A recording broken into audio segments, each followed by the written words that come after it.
First of all, if I can take you back to last Saturday and a couple of sending offs.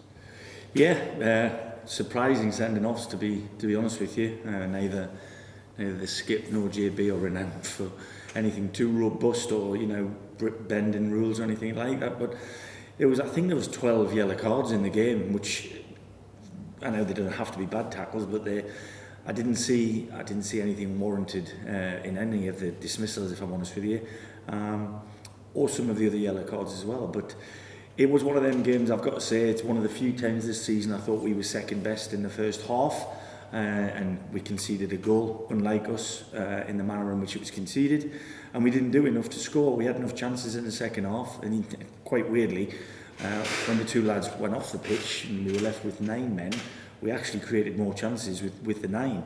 But if we'd have come away with a point, it would have been a little bit of daylight robbery, if I'm honest. I thought Buxton were worthy winners on the day, and I haven't said that too often. So I'm big enough and daft enough to realise when we should win and we shouldn't win.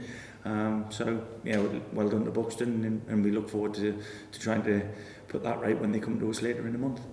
And of course, we went on to Tuesday. You've had quite a week on the road. What was your thoughts on Spennymoor?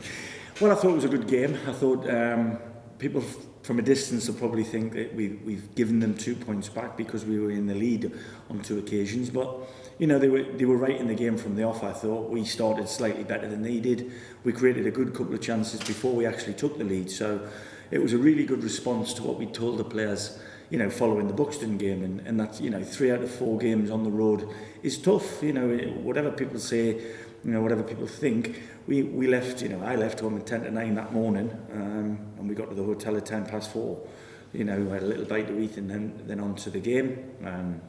So it was a long day, but I think in the grand scheme of things, it could be viewed as a very, very good point. I think Spennymoor, for whatever reason, aren't as high up the table as probably they feel they should be, or other people in the division looking around would think that they should be, competing a little bit higher up. But again, I thought on the night it was a really good game, good advert for the game, if I'm honest. And on the flip side, I thought there should have possibly been a dismissal, but it didn't happen. But I did get a phone call off the referee the next day to apologise, to say that he should have given a red card.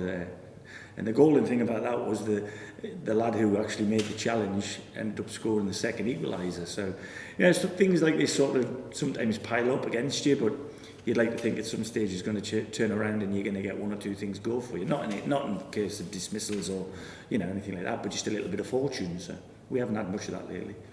And looking ahead to the weekend, nice to be back at the Walks for a home game. Yeah. I mean, we've been comfortable at the Walks most of the time we've played here, and I don't mean it's been easy, but we're comfortable in our own skin. We like the way we play, and we're playing 3 games in a week here, so it's got a rallying call to the people of Kings Lynn, because Chester certainly will bring a good following. They're a big football club in this division.